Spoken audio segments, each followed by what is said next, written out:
delivering mission-ready solutions, AI-powered, software-defined, and commercial-first. Combining deep mission experience with commercial partnerships, Booz Allen is defining a new defense industrial base. A network that crosses traditional boundaries to scale non-traditional technologies and brings our best tech to the hands of the warfighter faster, effectively delivering technology for today and tomorrow. Booz Allen, accelerating outcomes for today's warfighters. Hello, and welcome to the Emerging Tech Horizons podcast. I'm Arun Seraphin, Executive Director of NDIA's Emerging Technologies Institute. On today's episode, we're turning to one of the most consequential forces shaping global competition, China's state-driven approach to innovation and manufacturing, and its implications for U.S. technology leadership and national security. Over the past decade, we've heard countless accounts of China's efforts to dominate the future of technology and manufacturing in both the commercial and national security sectors. This fall, the U.S.-China Economic and Security Review Commission, in its 2025 report to Congress, took a deep dive into China's innovation and industrial-based strategies and tactics, helping policymakers, the public, and industry leaders alike to better understand and grapple with hard questions about how to compete with China in a rapidly shifting technology landscape. To help us navigate through this and the Commission's recommendations, we have two very special guests joining me today from the Commission, Randy Shriver and Mike Kuiken. Randy is the Vice Chair of the Commission and a partner at Pacific Solution. He also serves as the Chairman of the Board of the Institute for Indo-Pacific Security. He most recently served as the Assistant Secretary of Defense for Indo-Pacific Security Affairs in the Pentagon. Mike is a distinguished visiting fellow at Stanford University's Hoover Institution. He's also an advisor to the Special Competitive Studies Project and also on the NDIA board. Mike previously had a long and distinguished career as a Senate staffer, including working for then Majority Leader Senator Chuck Schumer. Mike and Randy, welcome to today's episode. Thanks, Aaron. Thanks for having us. Thanks for having us. So Randy, just to level set for the audience, can you just tell us about the commission and how it came to be? What's your staff and the commissioners like? What are your charges? What are the products you produce? Yeah, thank you. So it's one of the older congressional commissions. It was created around the time of the decision making in the Congress and in the executive branch to grant China permanent normal trade relations, which then, of course, paved the way for entry into WTO. And members of Congress were concerned that lacking the annual PNTR vote, they wouldn't have the same platform to be able to discuss a variety of concerns related to China's trajectory. As my friend Mike always points out, the Congress at the time didn't trust two entities. They didn't trust Congress. I messed up the line. They didn't trust China and they didn't trust the executive branch. And so they established this commission to really monitor and track developments in China in critical areas. We're a bipartisan commission, 6 Republicans, 6 Democrats. We represent the leadership of Congress in both houses. So it's the leader and ranking members in each chamber that gets to select 3 commissioners each for a total of 12. And we are basically driven by an annual report cycle. So we just released our annual report for 2025 last month. As we get into the next cycle, we usually front load it with hearings and travel and investigation, and then the back end is report writing and development of recommendations.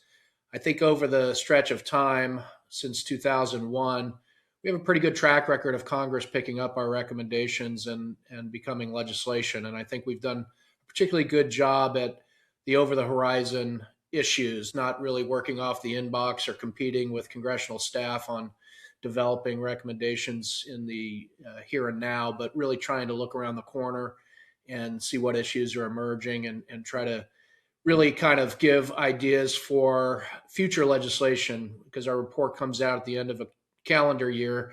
Normally, we wouldn't get picked up in a legislative effort for a year or 2 out. So we try to stay out in front of the issues, and we got a terrific staff, and really proud of the reports that we put out under my watch. But I think well beyond that, since the commission started, excellent track record of very high quality analysis and recommendations.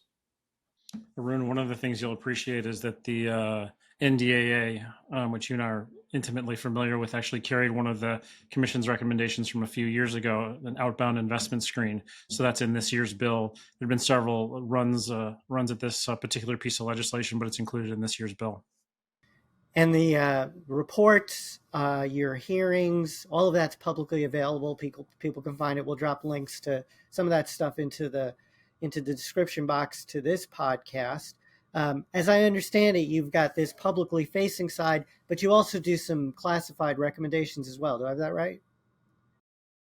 We did a classified recommendation this year. It's a little bit out of the norm, but our mandate is to support the Congress in the development of legislation and other congressional activities. And if appropriate, we need to go into that classified space to give them the advice that we think they should hear, then we'll do it. That's great. So what I want to focus on in your 2025 report, which, like you said, just came out this fall, is Chapter 6. It's the Innovation and Manufacturing chapter. And it struck me that one of the big themes that comes out of that chapter is China's use of industrial policy, which is sometimes a bad word around here in Washington, as their driver of innovation. And so, Mike, I want to just start by asking what are some of the emerging technology areas where you guys saw some evidence of them using industrial policy and then actually seeing some gains from it? Thanks for the question, Arun. You're lucky to have my co-chair for that hearing, the Made in China 2025 hearing, Who is Winning? The staff is still mad at me for ending a hearing title with a question mark. So that's the sort of the origin story on Chapter 6. And in addition to Chapter 6, the Commission actually put out a scorecard or a report card, essentially going through a variety of very specific technology areas. So in addition to this Chapter 6, I'd also steer folks to that piece of writing. It's also very well done. The areas that we focused on for that particular hearing, and we sort of touch on these in various places within the report, were aerospace. And aerospace is both sort of think airborne and overhead. We focused on biotechnology, biopharma, synthetic biology and beyond. We had a conversation about agricultural equipment, robotics, autonomy. A lady named Liza Tobin, who used to be at SCSP, but it's now at Gano, did some excellent testimony on the issue of autonomy, which is now sort of like really getting some steam behind it in the sort of broader conversation in Washington. And then obviously we talked about sort of semiconductors and high-end and high-performance computing. Randy, what did I miss? I think you got it. Yeah. Yeah, so there's definitely a science technology research emphasis in that chapter, and it's about them. I mean, this isn't so much, that chapter at least, not so much about trade policy and things like that, but really about claiming the future, which is where I thought was very interesting. Randy, I was curious about what motivates the Chinese to so embrace what we sometimes hold in scorn, right? The idea of industrial policy. Right? Why do they think this is so important to do? And what else could they have chosen that they chose not to do instead to help drive their innovation and manufacturing? They believe they're in long-term competition with the United States. And if you study the Chinese system and what they've put out through state affiliated media and public statements, they believe they've been in this competition for a long time and well before we recognized it and actually stated it ourselves, that it was a relationship best characterized by long-term strategic competition. So what I think they're doing is taking the strengths of their system. Their system's not perfect, but the strengths of their system, and really trying to direct it in ways that enhance particular sectors that they feel are key to prevailing in the competition. So the things that the Chinese are good at with a centralized authoritarian system is they can target sectors, they can direct significant government resources toward those sectors. They can monitor winners and losers within their system and be very agile in terms of promoting those that are emerging with the best technology or the best capabilities. And they can really run an economy within an economy. So even in difficult economic times, as certainly China experienced in COVID and post-COVID zero period, they still are able to direct tremendous resources in these particular sectors. What's missing, I think we don't know what we don't know, because this is largely about the future. But I would add that they are agile. And, if they see something emerging as a key area for competition and where they can gain a particular edge, they will adjust. And a lot of this is not just sort of economic might and comprehensive national power. There's discussion about military civil fusion in China. So it's relating directly to their military capabilities and their military modernization efforts. So we have a version of that, and we're trying to harness emerging technologies through things like the Defense Innovation Unit. But again, they're much more directive. They can harvest technology without any pushback from their state-owned enterprises, even what passes for a private sector there. So, I wouldn't necessarily say because they're missing something now, they would not make adjustments if they felt it was necessary in the future. Arun, one of the things that I always think about when I talk about sort of Chinese innovation ecosystem is I actually think about something that, you and a few of the other, really Elaine McCusker probably taught me the most about when I first got to the Armed Services Committee staff, which is sort of how does the Department of Defense think about the innovation ecosystem. You start with that 6-1 foundational science and you move your way up. And then there's always this sort of point where you hit the valley of death. One of the things we've seen that the Chinese do incredibly effectively is work up that sort of innovation stack and then fund things to get through that sort of pilot scale and scaling up process that we so often encounter issues in our own ecosystem.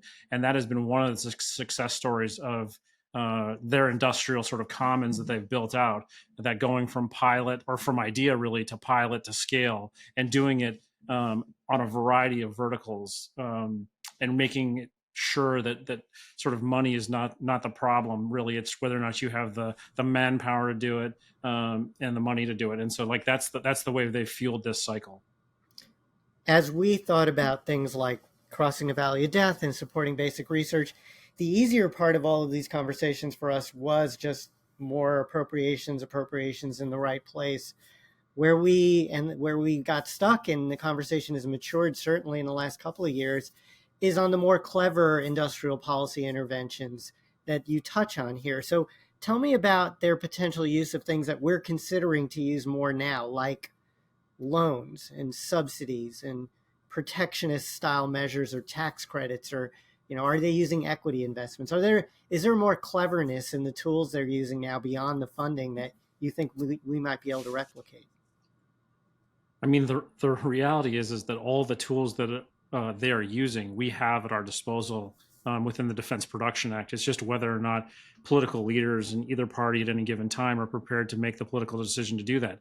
The Loan Program Office of the Department of Energy is an incredibly powerful tool and has done all kinds of good things over the years. Sure, they've had some failures, but one of the things that I think we are starting to learn and appreciate, that sometimes failure is required to learn.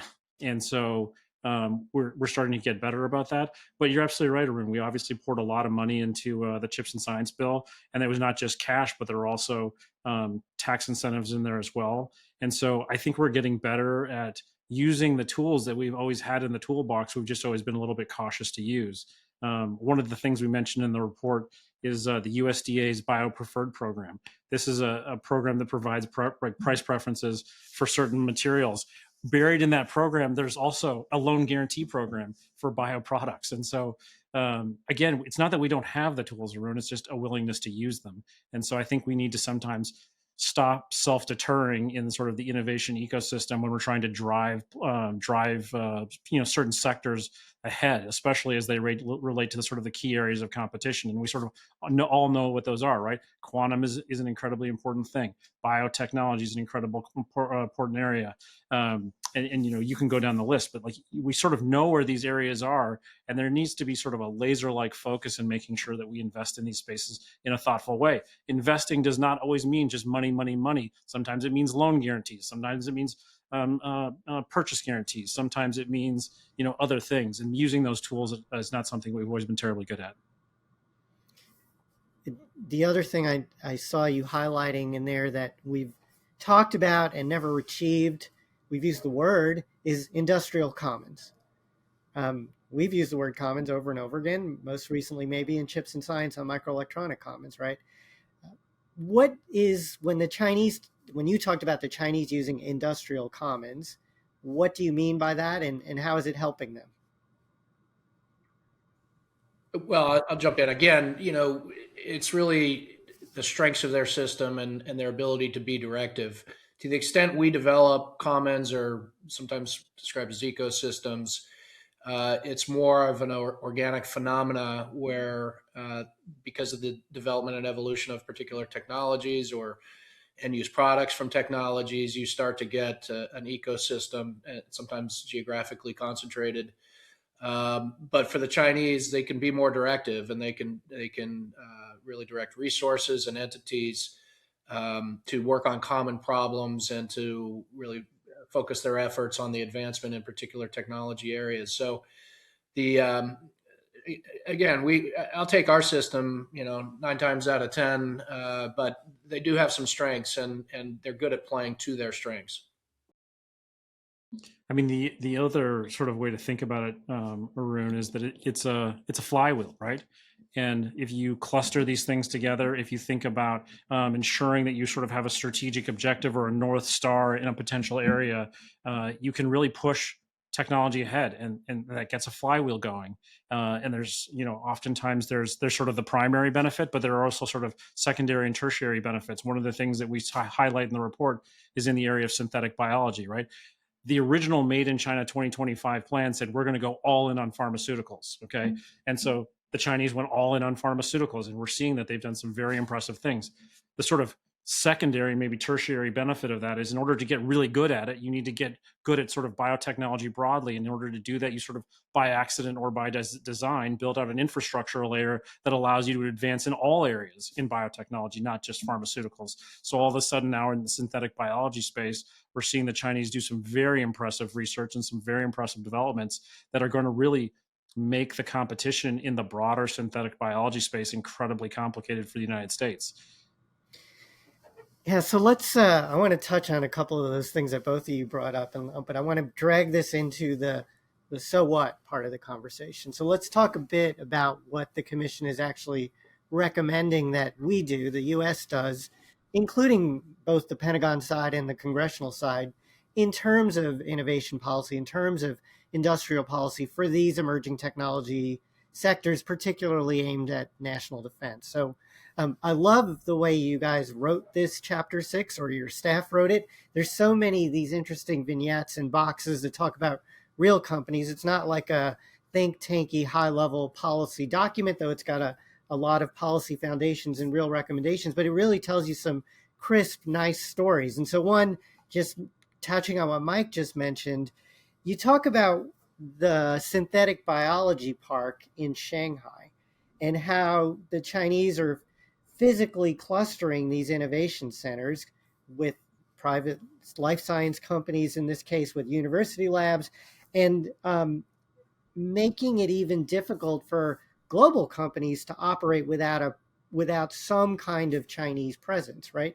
So I get the idea that regional clustering is a good thing, and it drives innovation, it brings companies and universities together, and even the government. But how does this compare with what you see us doing, and what more would you like us to see us doing on this co-locating of innovation hubs with other potential useful infrastructure?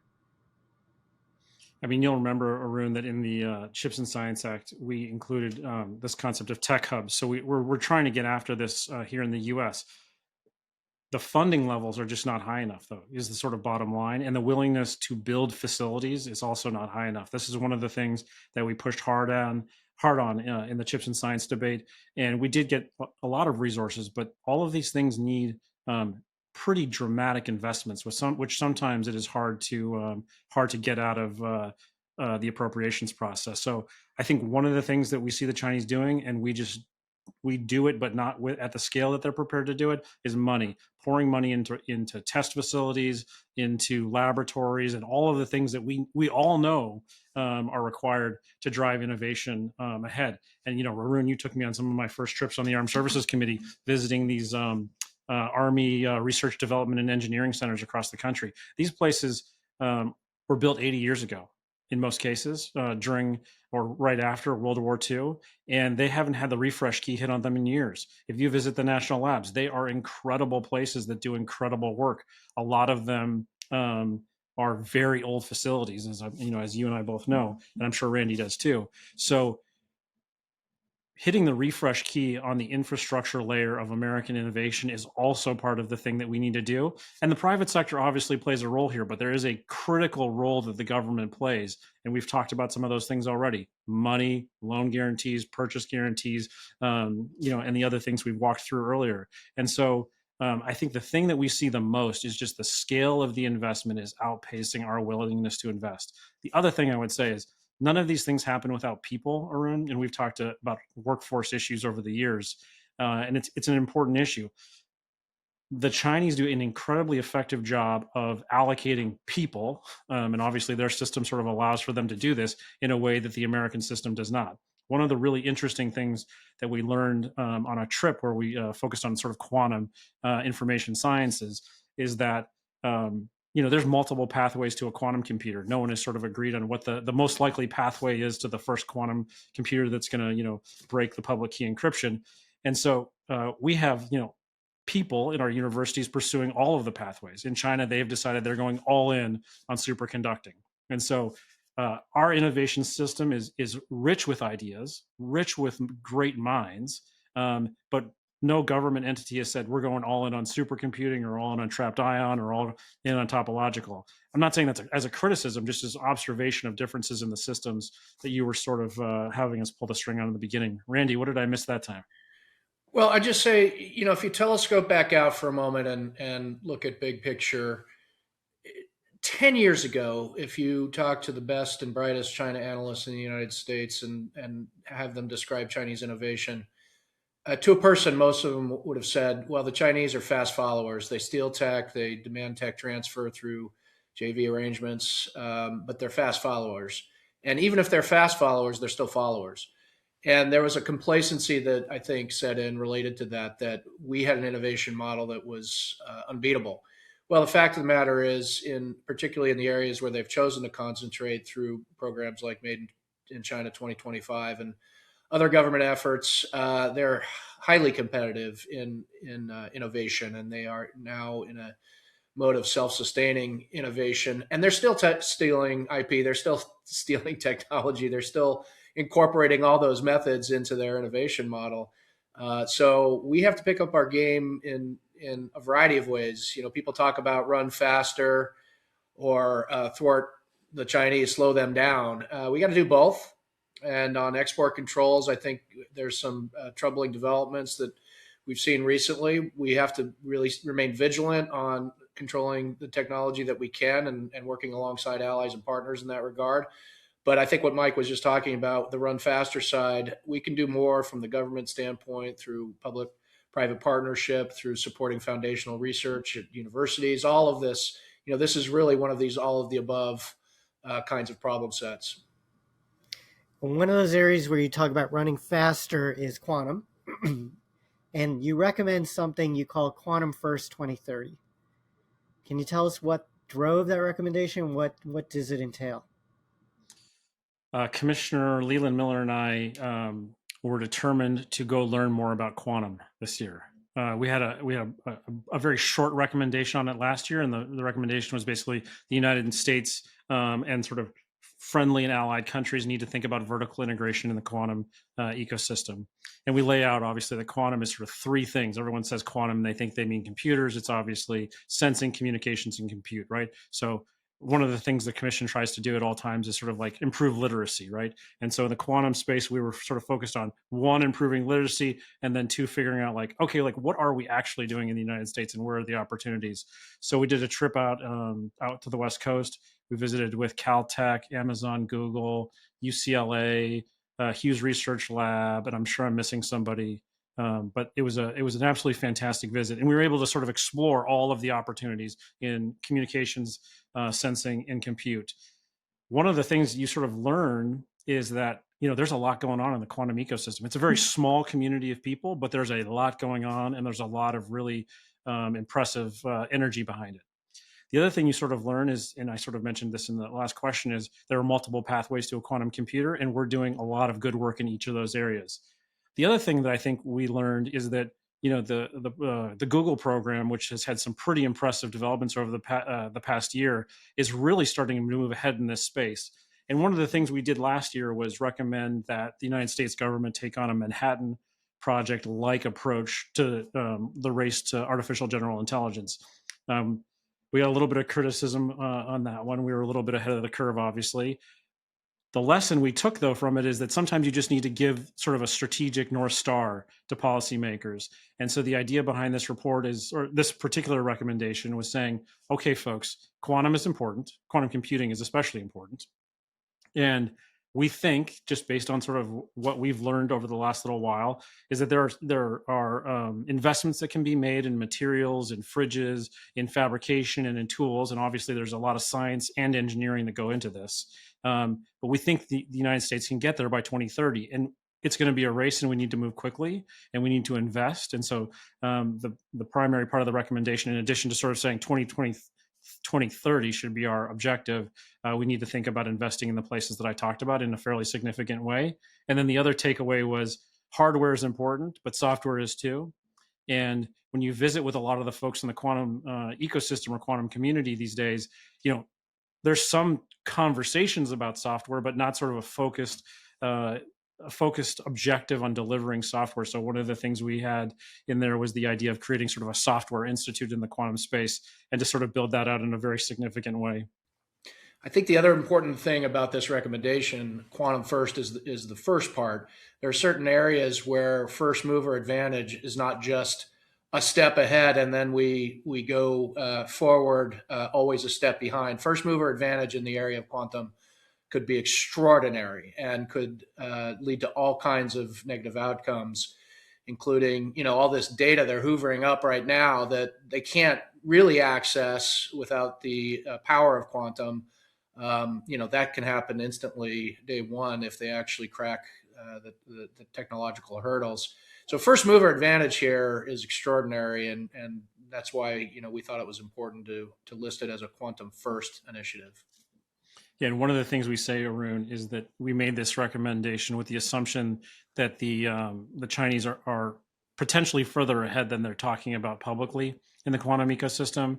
And so one of the reasons we're sort of saying, like, we need to race here is that, and really sort of focus our resources here, is that we should assume that the Chinese are potentially further ahead than they're talking about publicly. One of the things that sometimes makes people skeptical when we try to compare ourselves to China is this issue of scale, right? They're just so much bigger than us in terms of population, and sometimes resources. In the report, there's a nice little quote from Tim Cook, who's the Apple CEO, where he said that if you took every tool and die maker in America and invited them to an auditorium, he says they wouldn't fill a room, right? Whereas in China, you need several cities to fill with all of their tool and die makers. So does that disparity in scale by itself increase the deficit to the point that we can never overcome it? Or do you guys have clever ways of thinking through, well, we don't need to be at their scale because we can do things a different way? How should I think about scale? Well, one way to think about it is they've had a scale advantage for decades, if not centuries. And obviously, we've held an advantage in terms of innovation and economic power and strength. So clearly, it's not in and of itself the only criteria that matters. What I think matters is they've taken size and scale and been more directive and really been more thoughtful themselves in how to leverage that advantage that they have, or that quality and characteristic that they have. So I don't think it's to the point where we can never scale, particularly when you bring in partners and allies. We have other advanced economies that themselves are leaders in particular areas of technological innovation.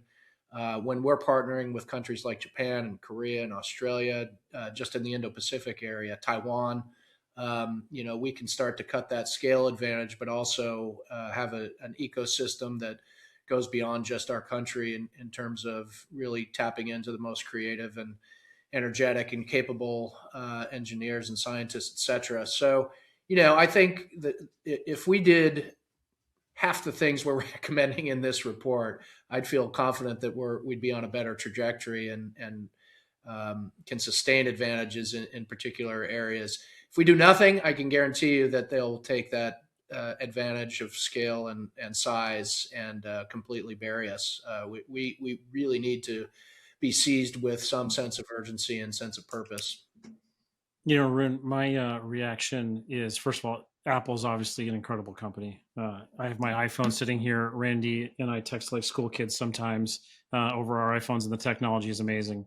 Apple made a choice, though, to go to China, right? Apple could have scaled here in the United States. They chose to go to China for price, right? That was the driver. No one wants to buy an iPhone that's 5 times more expensive than what it might be coming out of China. So, like, thing one, Apple chose to go to China based on the price of labor. This is something that the labor community in the United States actually warned of very loudly during WTO session conversations. And we have essentially seen the ability of the American ecosystem to scale be salami sliced away to China over the last 25 years. That's the first thing I would say. The next thing is, you remember the MRAP program, right? I think you were still on the Armed Services Committee at the time. One of the things, and it was me, Creighton Green, Sean Stackley, and a few other staffers that sort of were the primary people doing oversight of that program. The Department of Defense marshaled industry in a way that demonstrates that American ability to scale remains possible when there is a focused and deliberate effort to push things through. Secretary Gates did some really good work here, which obviously was making sure that people were empowered to make decisions at key points. He was able to unlock the Defense Production Act in a variety of areas that allowed things to happen quickly. So when there is, to Randy's point, sort of a focus and a purpose to what the United States does, the ability of us to marshal resources, marshal people, and marshal sort of all of the things that are required to make something happen is there. The muscle memory is there. The capability is there, but it does require people to make like strong and tough decisions in a political environment that is obviously incredibly complicated. So I want to touch on one other issue. We have a lot of NDI members who are universities, and over the years in the emerging technology policy space, this issue of Chinese influence on American universities, and Randy talked about IP theft, things like that. It's been a big issue, particularly when we think about research universities trying to do security research. And it came up in this year's NDAA cycle again under a thing called the SAFE Act. How do you guys look at that issue of academia and what role it's playing in the U.S.-China competition? And do you have, either in this year's report or previous reports, ideas for how we should be thinking about keeping our universities, which I'm going to assert are still ahead of the Chinese academic institutions, how we keep them there, and are we doing the right things to position them in this competition? Well, I think we are doing some of the right things, but at the same time, we're scoring some own goals. It's appropriate to scrutinize the people that come and study in the United States, particularly in certain areas. And I think that's necessary given the Chinese track record of technology theft, of taking the benefit of their education and applying it to the Chinese military and the like. But at the same time, I think there's an overreach there. There's been too much influence in terms of limiting foreign students coming to study here, while at the same time cutting funding for foundational research, while at the same time threatening the endowments of some universities by promising to tax them at higher rates. But at the same time, threatening, in some cases, highly politically charged attacks against universities. So I think this has to settle. I think this has to even out, and we have to once again view our universities primarily through the prism of net advantage for the United States, particularly when we talk about how we're going to be a society and a country that innovates. One of the numbers you often hear about Chinese science and technology sort of funding is that it's going up 6 to 7% year over year. I think there was a New York Times article 2 weeks ago or a week ago that talked about where sort of U.S. funding is right now under the current funding levels, and we're seeing a pretty dramatic reduction. So at the exact time when we should be thinking about pouring more money into this system to think about how and where we should be investing, we're taking pretty significant cuts. That's the first thing I would say. The second thing I would say is that, one of actually the commission's top recommendation this year was on economic statecraft, right? Just like warfare, economic statecraft is a cycle of measures and countermeasures, right? And so I think sometimes because we're not doing something within the measure countermeasure cycle, we're sometimes overcorrecting and overreacting. And I think Randy walked through some of those things that we're doing. And so I think that a lot of times you have to think about this more like knife fighting, or more like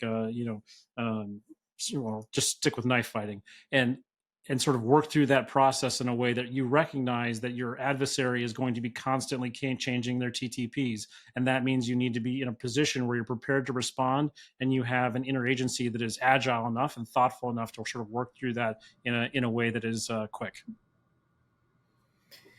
So the report's done, and you guys have started the publicity tour, and thank you for being on it. That you came on our podcast to do it. What's been the reaction so far from the public, the Hill, the Pentagon, to what you're finding and recommending? Well, we always look at the publication of the report and the release of the recommendations not as an endpoint, but as a starting point. Because again, if we're going to get picked up in legislation, the lag is at least one legislative session, one year. So we use this as an opportunity to engage in conversation. As you said, this is a part of it, but we're really kind of at the leading edge of our engagement with members and staff. And I think there's high interest in a lot of what we've put forward. It's a dynamic environment. There's news breaking about how we're dealing with the Chinese in terms of a potential trade deal and what that might mean for export controls and what that might mean for competition in a variety of ways. So we're engaged in the conversation. And again, this is not an endpoint. And if our recommendations ultimately aren't taken up word for word, but we're in the conversation and we're helping shape things, that's a win for us. And so right now, I think we're at a stage where people are absorbing it and studying it and giving us an audience to explain things. And we'll see where we are a few months from now, but I'm pretty optimistic. Arun, I agree with everything Randy just said. The thing I would pile on is one of the really cool benefits of the commission is that it's bipartisan. Randy walked through the sort of a composition of where it's 6 Dems and 6 Rs, 6 from the House, 6 from the Senate. And that composition gives a lot of people up in Congress a lot of confidence in the ability to sort of, grab onto these recommendations and run with them. And that was something I certainly didn't appreciate when I joined the commission. And it's been one of the really cool things to sort of hear from folks when you go around talking to them, whether it's staff or members on the House or Senate side. So it's been interesting to see that play out over the last little while. Is there an equivalent Chinese commission looking at us? Well, that's a good question. I think if you look at their intelligence services, the Ministry of State Security, if you look at PLA intelligence, United Front activities, there's certainly a lot of people that are focused on us, whether or not they have some sort of high commission. I think we're a high enough priority in their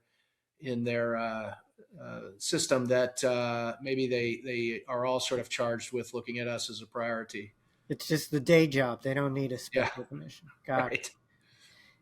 Right. Okay, so NDIA members range from the biggest of big defense contractors, all their sub-tier suppliers, the new entrants and non-traditionals coming out of places like Silicon Valley, AI companies, universities, government employees. If everyone wants to learn more or help even push some of your recommendations, what do you guys suggest they do at this point?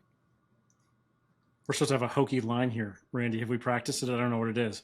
Go to USCC.gov. Go to USCC.gov and also contact us with your ideas. There's 12 of us and we have a good staff, a sizable staff, but in the grand scheme of things, we're still small, trying to handle and get our arms around a really big problem and a really big challenge. And we know not all the expertise is in Washington, God knows for sure. So if this has sparked anybody's interest, not only go to our website, but there's a contact us link as well. Let us know what you know, and let us know how we can inform Congress on things you're interested in and working on, and know that we can do better as a government. Yeah, and certainly, Arun, if there's companies that are in the innovation space, like please knock on our doors. We're constantly looking to learn and constantly looking to sort of build the profile of or the portfolio of knowledge that we have as a commission in some of these technology areas. And we're certainly not the subject matter experts on a lot of these things. So we need folks from industry, need folks from academia to sort of come and have those conversations with us. The quantum trip was a perfect example. It was a combination of academia and industry that really sort of helped us get to some of the recommendations that we had this year. That's great. Randy Shriver and Mike Kuiken are on the U.S.-China Economic and Security Review Commission. Thanks for this educational discussion. Thanks for having us, Arun.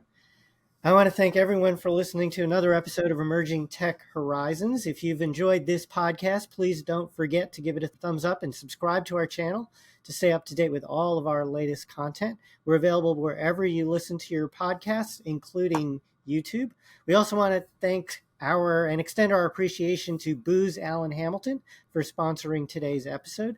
We encourage you to please visit ETI's website to sign up for our mailing list and register for our various webinars, events, and educational offerings, including our Tech 101 webinar series.